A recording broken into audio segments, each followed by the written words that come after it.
what to do for a new video.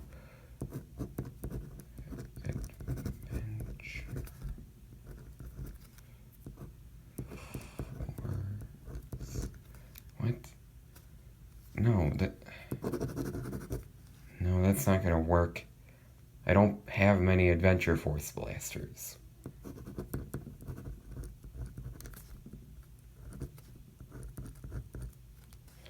No, takes too long.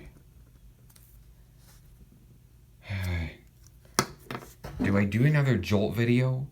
No, the only one I did, that turned out to do horribly. There's gotta be something I can use for a video, but what? Wait a minute. Of course. Something I haven't done in a while and really wanted to do. Of course, it was right in front of me. And I've got just the blaster for it.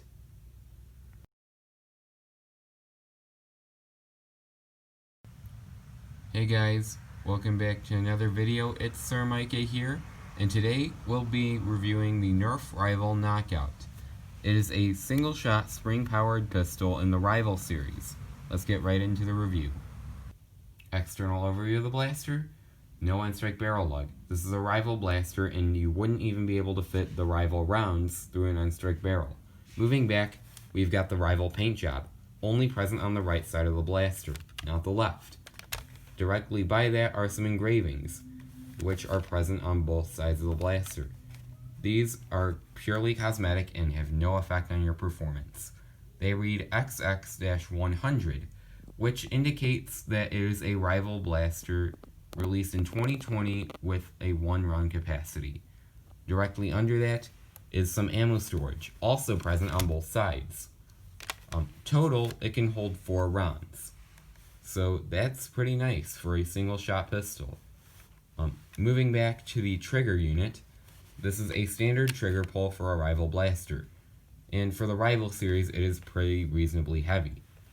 Directly under the trigger, we have the safety, or as Hasbro calls it, the trigger lock. When it's in the rear position, you are not able to pull the trigger and fire. But when it's in the forward position, you are able to fire. I personally think this is a really weird spot to put a trigger unit, or a trigger lock. I'm sorry, I can't talk today. But you eventually get used to it.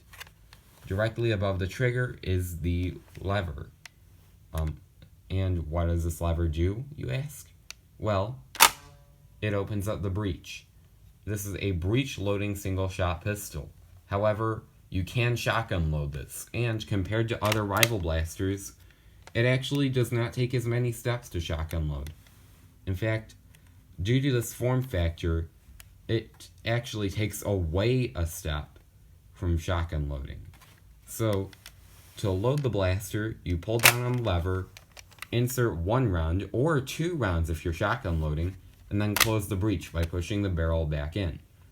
Behind the barrel is an end-strike rail. Not exactly an end-strike rail, more like a Rival-style Picatinny rail. And you can put end-strike attachments on here, but this rail was made for the Rival attachments only.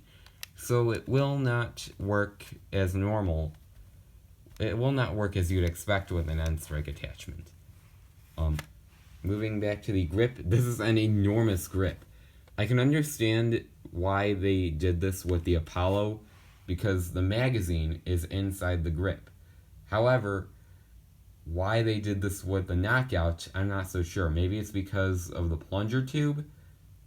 I have no idea.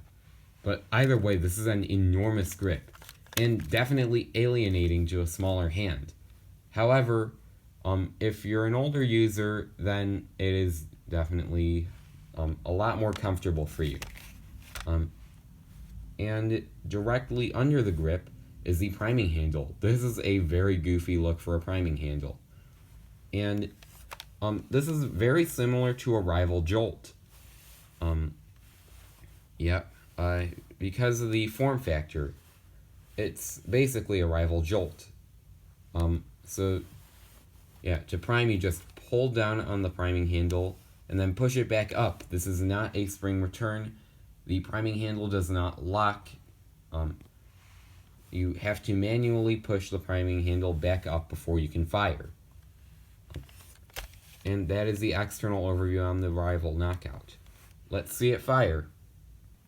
Shooting one round at a time.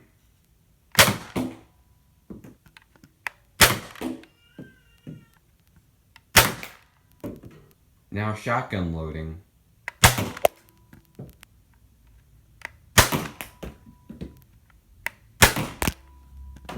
I'm going to fire one more round at the floor because, first of all, ricochet, and secondly, if I'm aiming it at the wall, you can't even tell that I'm shotgun loading.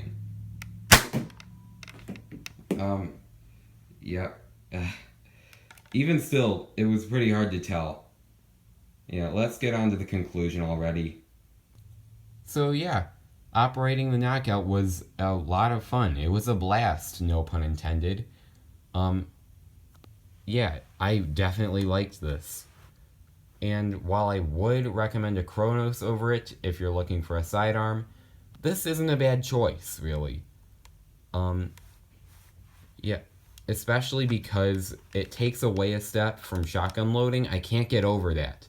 That is a pretty big advantage compared to other Rival blasters. And the fact that it is ammo storage, I mean, this actually kind of satisfies my OCD. Because if you're holding one round in the chamber, then it's 4 more shots as long as you've got ammo storage filled. And if you're shotgun loading, it's 2 more shots if ammo storage is completely full. So, yeah. That is pretty satisfying to people with OCD. Not gonna lie, because it's always an even number of shots. Now, to my personal opinion, I really like this blaster.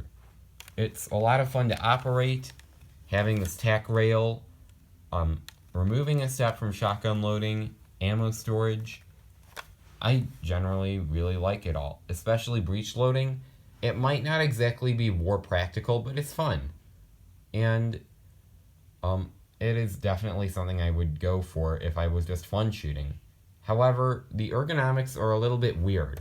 Like this trigger safety, I really don't like the place where it's located. Directly under the trigger as a switch, yeah, I don't like that. The size of the grip, I personally don't mind it, but if you're a smaller user, then you might. It definitely feels alienating to a smaller hand. And this goofy priming handle, don't even get me started. No wonder modders make different parts for this. I mean, seriously. The ergonomics on this blaster are just so goofy. But either way, it's a fun blaster to operate. And once again, with the pun being fully intentional this time, it was a blast.